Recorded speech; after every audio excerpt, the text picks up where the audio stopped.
All right. So, what got you into farming, and how did it all start? Yeah, so I guess about 5 years ago, my wife and I bought this piece of property. We were living in the suburbs, and we decided we want a little more space, live in the country, and to start a little homestead. And I've always been interested in farming, but it's never been something that I've ever done. You know, a couple gardens here and there, and playing with flowers and whatnot, but it's nothing I ever did before. And so it's kind of a dream of mine. It's always been a dream of mine to do. And when we moved out here, we built the house, and I convinced Vanessa to tarp a small section for the garden. And then that same year, I just tarped a little bit more and a little bit more, just kind of in preparation. The idea was to have like a homestead garden, and it just got bigger and bigger. And then it just kind of fell into place. I stumbled upon some YouTube videos. There was a rooster that came into our got chased into our yard by a dog, and that really spurred the whole thing. There's a rooster in the middle of the yard, and I was like, how do you take care of a chicken? You know, I'd never had chickens before. I got on the YouTube, and you know, I think we stumbled upon Justin Rhodes, and it's like, well, how do you take care of chickens? And it just really snowballed from there. And so we kind of expanded the operation, bees and chickens, and a market garden, moving into some cut flowers this year. And yeah, so it was quite by accident, but it's always been a dream. That's awesome. I love the surprise chicken. That's fantastic. That truly was the turning point, because I don't think I would have started farming if that hadn't happened. Probably like a small like garden or something, but that really spurred everything, kind of kicked it into motion. We like to joke that chickens are the gateway farm animal. Yeah. You know, like Yeah. Yeah. that's what starts it for everybody. What were the first things you grew or raised, and what are you growing and raising now? Yeah, so when we first started, we started with chickens. That was the first thing we got, and I think we started with 10 to 15 chickens maybe. We grew them out. We had chickens for about a year, and then I decided to get into beekeeping, and we ordered 3 packages, and we've been keeping bees since then. So that was 5 years ago we started chickens, and then 3 it was bees, and then we're moving into our 3rd season of vegetable production. And so we grow a lot of high rotation crops, like lots of greens, so lettuces and kales. We do cucumbers and tomatoes, just your traditional like market garden crops. And this year we got into, last fall we planted some garlic, some longer season overwintering crops, and some longer term crops. We put in a couple of hoop houses, which is going to allow us to overwinter a lot more produce, so we can push through and grow all season long. And then this season, we're getting into a little bit of cut flowers. And really the whole idea behind the cut flowers was we have a section of ground that we aren't able to irrigate adequately. We could draw water up from our creek and feed it down, but it all ends up costing money.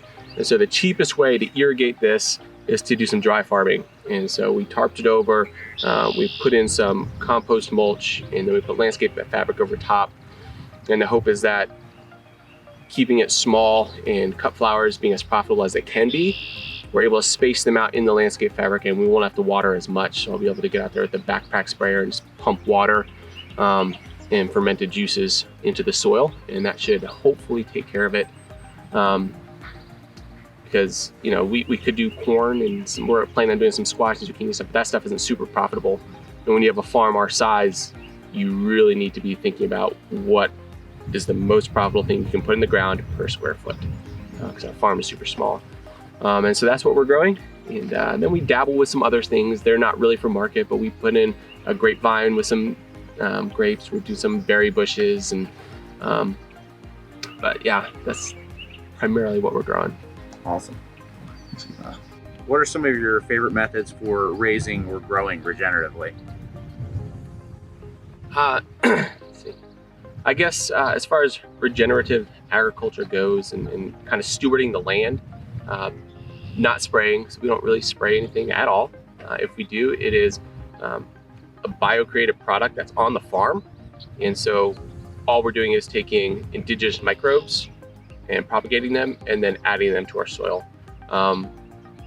We try not to till. So as far as tilling goes, we'll broad fork on new beds. Our current market garden, we don't broad fork here anymore. We did it for 2 seasons, and by the end of the 2nd season, it was just loose enough where it wasn't necessary.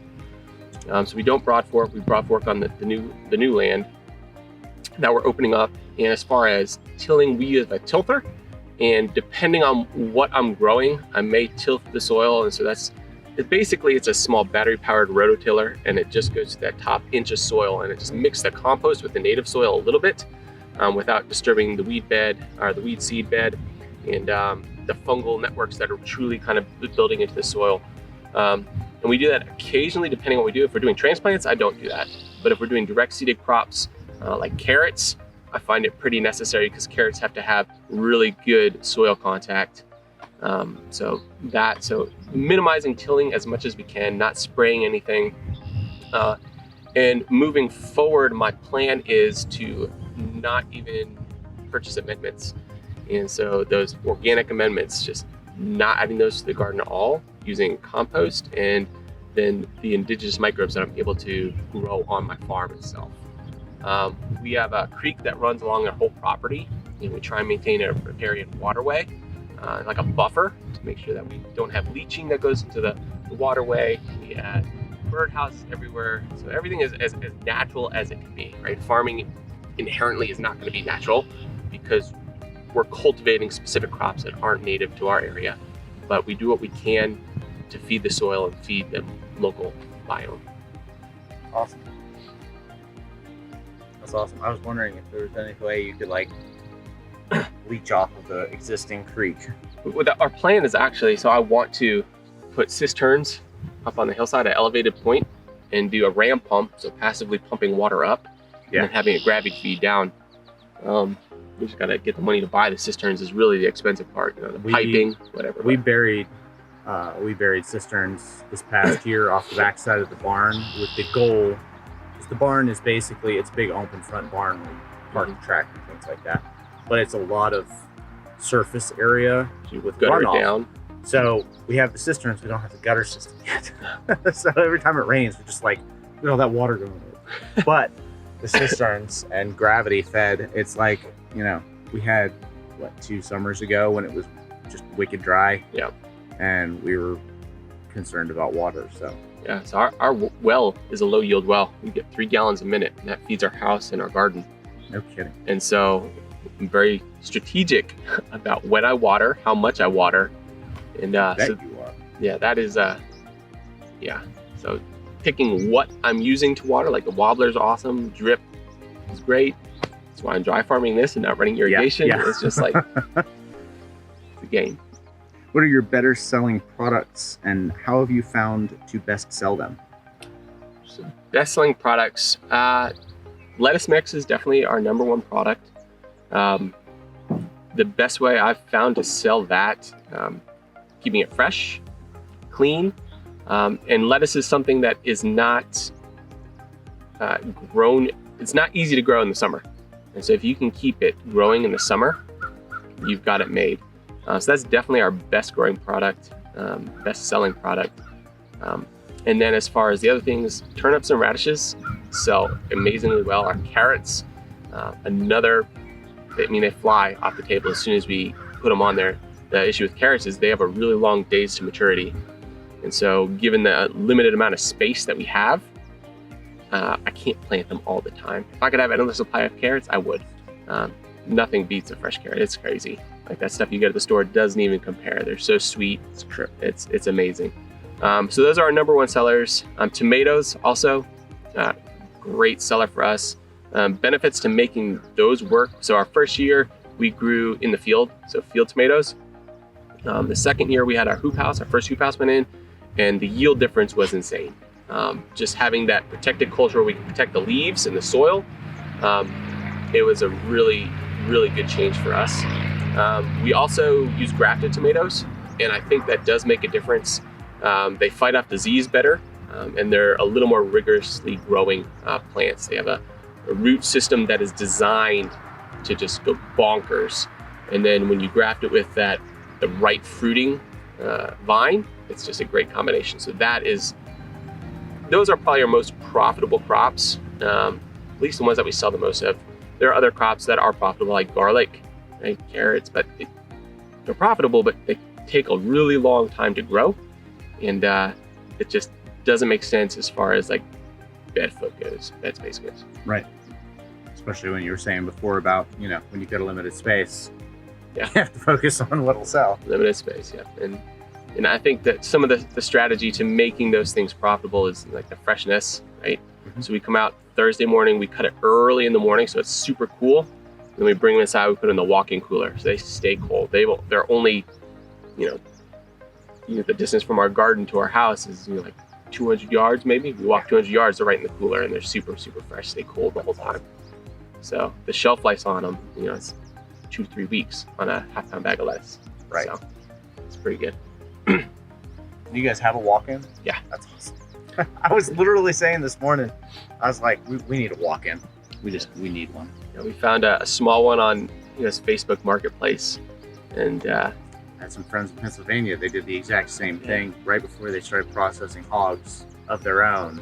They found this walk-in cooler, and it made they were like, makes all the difference. yeah, we just retrofitted with the CoolBot, and it was That's awesome. easy as pie. Yep.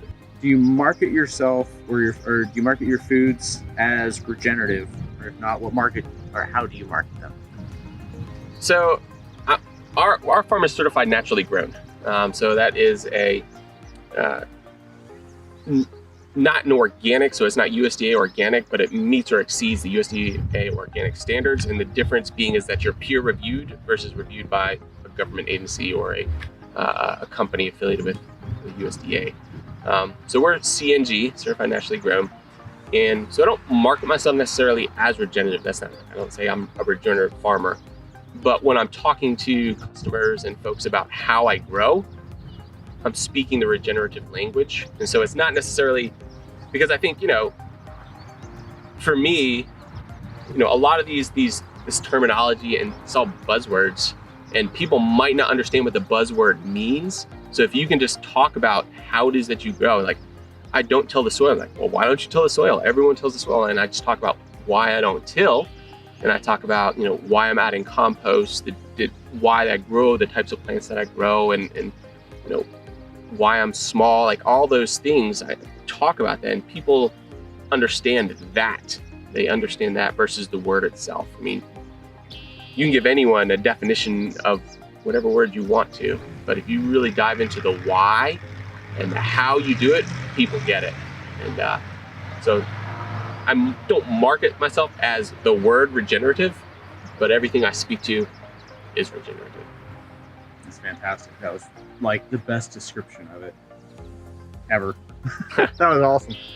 Like, you can tell, like, I took a permaculture design course. Mm-hmm. You know, well, what does that mean? Yeah. You know, well, what's a permaculturalist? What's a permaculturalist? You know, and people just don't. That was fantastic. What struggles does your farm face, environmental, as a business? Yeah. So. So the struggles our farm face, I mean, there's a lot. You know, aside from the weeds, right, and the ever like we live right on the creek, and so every time it rains, I'm fretting all night about flooding. So aside from like the natural things that are, you know, can impact our farm, the biggest thing that I worry about for sustainability wise is like my mental capacity and my physical capacity to farm. I work a full-time off-farm job, and so this is my passion, and it's a small business that I'm trying to grow, and balancing, you know, farming, balancing family life, and, you know, the commitment that I have to my full-time employer is a struggle, is real. But I have a real passion for farming, for regenerative agriculture, and growing food. I think there's a lot going there. But the true struggle is time. I don't have enough time to do it. The garden really does work for itself. It's the harvesting. You know, we're no-till, so there's weeds for sure. The weed pressure isn't nearly as bad as it could be. But in order for the business to truly succeed, we have to grow. Our business is small. I think you can be, we're profitable, but in order to be self-sustaining and be able to grow to what I envision this company to be, we need to expand, and then it's time. Time is the true thing that is like the biggest burden to me. I think another burden that I have that is potentially a threat to the farm is I'm a doer, and if I see something I'm interested in, that like I want to do it. And like I said, we have so many microcosms within the farm. There's bees, there's chickens, there's the market garden, and then I start dabbling in some, we have a small little mushroom propagation area that I'm playing with and making compost, and then there's the berries, and like all those things take up time. And at some point I just have to be like, no, I have to cut something, because if you are spread so thin doing all these different things and trying to manage all these things, nothing is ever going to be the best it can be, and I'm not going to have that time. And so I really have to do a little self-reflection sometimes and just like, maybe I shouldn't do that. Maybe I need to cut this. Is it really profitable? An example of that is the chickens. Like the chickens for us on our scale, they're not profitable. We have 50, we run approximately 50 birds, and it's not profitable. We use a soy-free organic feed. I rotate them every week to week and a half, and it just is not profitable. When you talk about feed cost, carton cost, labor cost, all those things. And so what we're planning on doing is actually cutting down our flock, just letting them age out, and then just keeping a small flock just for us, because I don't think I go back to store-bought eggs. But yeah, just so making that a small portion of our family, but not the business, and really growing the garden component of the business. So time is definitely the killing factor. That's my biggest thing. Do you engage with the community outside selling, farm tours, volunteer days, etc.? And if so, how do you handle those, and are they beneficial? Yeah, so as far as engagement goes with the community, we not a ton. I do a lot of education and teaching on Instagram, and that's kind of my give back to the community. But because I'm so limited in time, I don't really have an opportunity to bring people on the farm and give them tours. Occasionally I'll have people reach out and say, hey, can I help? We've had a couple people come out and to learn a little bit, and I enjoy doing that, but it's not something that I can just put out there. I don't have the time. It isn't the big picture of what I want this business to be. I do want to expand the farm out into the pasture behind me. I want to, build a small wash pack station with a small classroom so I can have those on-farm events and we can teach people to do this, because I think this can truly change the world. The amount of food that comes out of this small farm is unbelievable. The amount of pounds and pounds, like thousands and thousands of pounds of food. So if more people can do this, we have some more small regenerative farms pop up, it can change the world. But people need to learn how to do it, and some people can learn through books and trial and error, and some people really need the hands-on experience, and I would like to offer that. It's just something that we haven't gotten to it yet. So primarily teaching Instagram, and then here and there some on-farm teaching. Time. Yeah, time. It's all time. Yeah, our plan is to cut into this hillside here and build probably a 20 by 20 barn. Yeah. And have half of it wash pack, half of it classroom, and kind of on-farm store is the big picture. Yeah. When that will eventually happen, I don't know. But yeah, I would love to be able to take people out here. We've had school groups contact me and be like, hey, can we bring the kids out here? I don't have time. Yeah. I really want to. That's it's rough.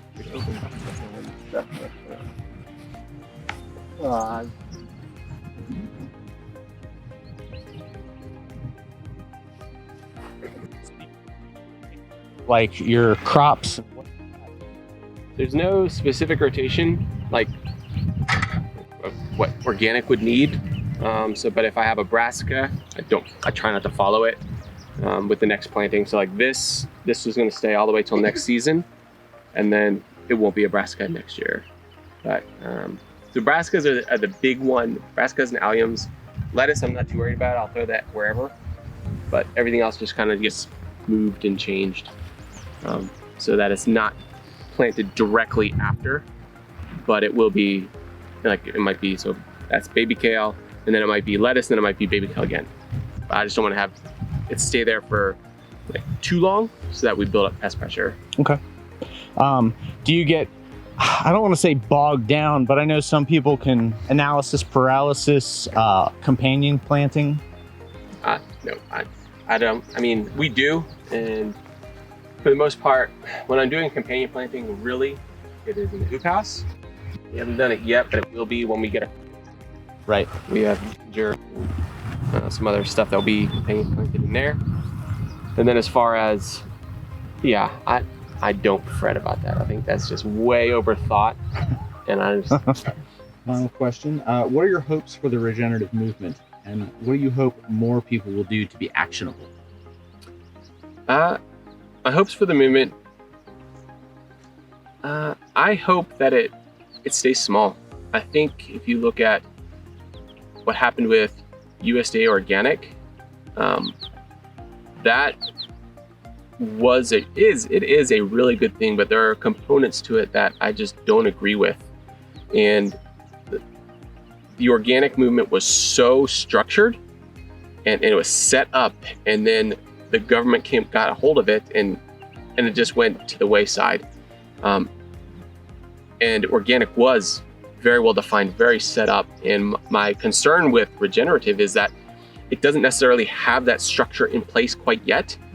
And it's so popular. And you know, when organic came around, there was no the mass communication through the internet and stuff. It wasn't quite there. And right now, it is. You can get information instantaneously through the internet. And the way the regenerative movement is going, I think so many people are catching on, but there are some big organizations that I think are using and abusing the word regenerative to benefit them. And they aren't using regenerative practices. And so my hope is that people can really latch onto what it is and then hold those organizations accountable for calling themselves regenerative when I don't believe they are. And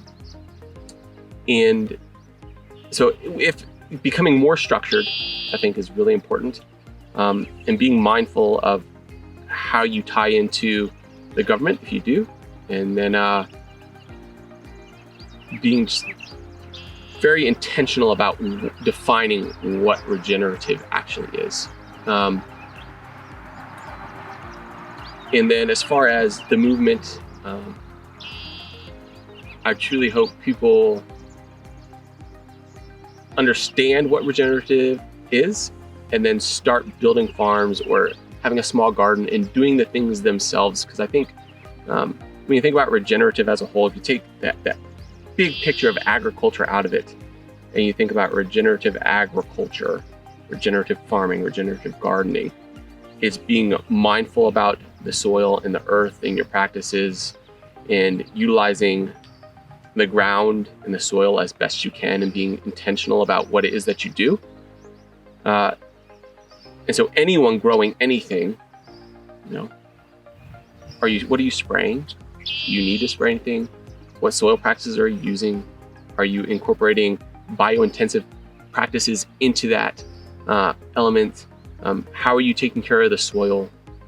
All those things need to kind of come together, and people need to be educated on that. And I think my hope for the movement is that that word gets passed along, so that doesn't just become a buzzword, and people don't just put that stamp on their product or start talking about it to do whatever. Like, I really hope it becomes ingrained in the culture and in society, and makes a change for the better as far as small farms go, and really changing how people are fed, and just how we steward the land.